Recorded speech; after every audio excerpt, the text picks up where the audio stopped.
Hay vidas que son historias y luego hay vidas que son auténticas epopeyas.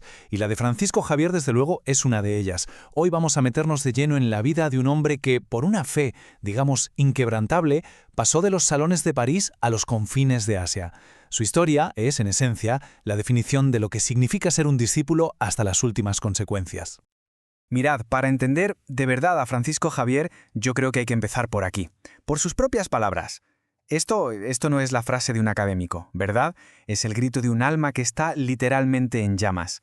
Y ese fuego interior, fue el motor que lo movió por todo el mundo y le hizo superar cosas que ni nos imaginamos.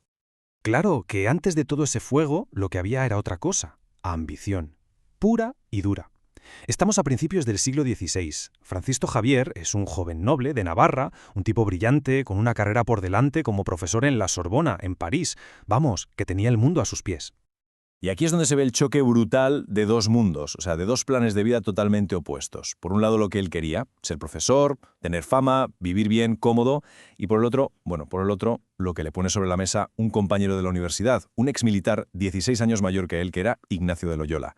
Y su plan era pobreza, obediencia y una misión a un lugar totalmente desconocido. Es que el contraste es que no puede ser más grande, ¿no? La influencia de Ignacio fue un antes y un después para él. Ignacio era muy persistente, implacable, y no paraba de pincharle, de desafiar sus ambiciones con una pregunta que, al final, lo cambió todo. Le decía: ¿de qué sirve ganar el mundo entero si se pierde el alma?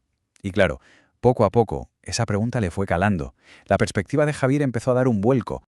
Y así llegamos a un momento clave, el momento fundacional. Nos vamos a 1534, a una pequeña capilla en Montmartre. Allí está Javier con otros 6 compañeros, con Ignacio a la cabeza, claro, y hacen sus votos. Se comprometen a una vida de pobreza y estar al servicio del Papa, para lo que sea. Acababa de nacer el germen, el núcleo de lo que luego todo el mundo conocería como la Compañía de Jesús, los jesuitas. Pero para Javier el destino le tenía reservado un giro de guión totalmente inesperado. Resulta que el rey de Portugal pide misioneros para ir a las colonias en la India. Eligen a uno de los compañeros, pero este se pone enfermo. Así que Ignacio se gira, mira a Javier y le suelta: bueno, pues esta es tu empresa. Y ya está, así, sin más. Su vida cambió de rumbo de un día para otro, para siempre. El viaje fue una auténtica odisea. Imaginad la escena: 13 meses metido en un barco, a reventar de gente. La expedición, de hecho, tuvo que parar 6 meses en Mozambique. ¿Y allí qué hizo Javier? Pues dedicarse en cuerpo y alma a cuidar de los enfermos, a limpiarles las heridas, a darles consuelo. O sea que su misión ya había empezado mucho antes de poner un pie en la India. Cuando por fin llega a la India se encuentra con una tarea, gigantesca. Y aquí es donde demuestra ser un tipo increíblemente práctico. Desarrolla un método que es súper eficaz. ¿Y la clave de todo cuál era? Adaptarse, nada de imponer. Lo primero, aprender 4 cosas básicas del idioma. Después, se centraba en los niños, les enseñaba las oraciones y ellos se convertían en sus mejores profesores para llegar a los adultos. Y esto es lo más brillante de todo: cuando se iba, dejaba a gente de allí, a líderes locales, a cargo de todo. Así se aseguraba de que el trabajo siguiera y de que echara raíces de verdad. Y la escala de su trabajo es que es asombrosa. Él mismo lo cuenta en sus cartas. Dice que bautizó a más de 1000 niños y usa esta expresión, que no sabían distinguir la mano derecha de la izquierda, y cuenta que había días que acababa con los brazos destrozados, con dolor, de tanto bautizar. Una auténtica locura. Pero claro, el viaje de Javier no se iba a quedar en la India, ni mucho menos. Su siguiente parada, Japón. Y esto ya era otro mundo. Una cultura milenaria, súper refinada, con una tradición intelectual muy potente. Aquí, su método de llegar y enseñar a los niños ya no servía. Tuvo que cambiarlo todo. Él mismo lo dice, escribe que en Japón se encontró con gente muy deseosa de saber y muy apegada a la razón. Así que, de repente, el debate ya no era solo sobre la fe. Ahora tenía que entrar en discusiones de lógica, de filosofía, de cómo funciona el universo. Se enfrentó a preguntas complejísimas a un nivel que no había visto en su vida. Y aquí está, quizás, la pregunta más potente que le plantearon. Le dijeron: vale, si tu Dios es tan bueno, y esta ley es la única verdad, ¿por qué dejó que nuestros antepasados, durante generaciones y generaciones, vivieran y murieran sin saber nada de esto? Es una pregunta brutal, y nos da una idea perfecta del nivelazo intelectual del desafío que se encontró en Japón. Después de Japón, a Javier se le metió una idea en la cabeza que lo consumió por completo: China. Estaba convencido de que China era la clave de todo, la llave cultural y espiritual de Asia. Si conseguía entrar allí, el resto del continente vendría detrás. Se convirtió en su gran obsesión. La última.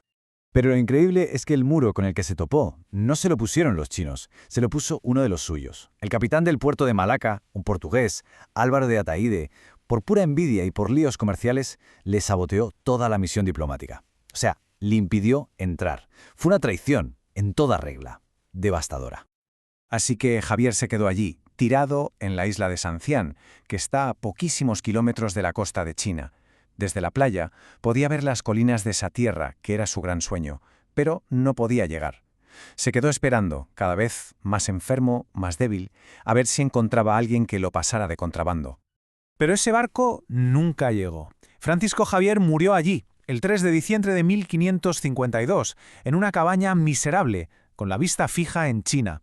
A su lado solo estaba un joven chino al que había convertido. Qué final más solitario, ¿no?, para un viaje que le había llevado a recorrer medio planeta.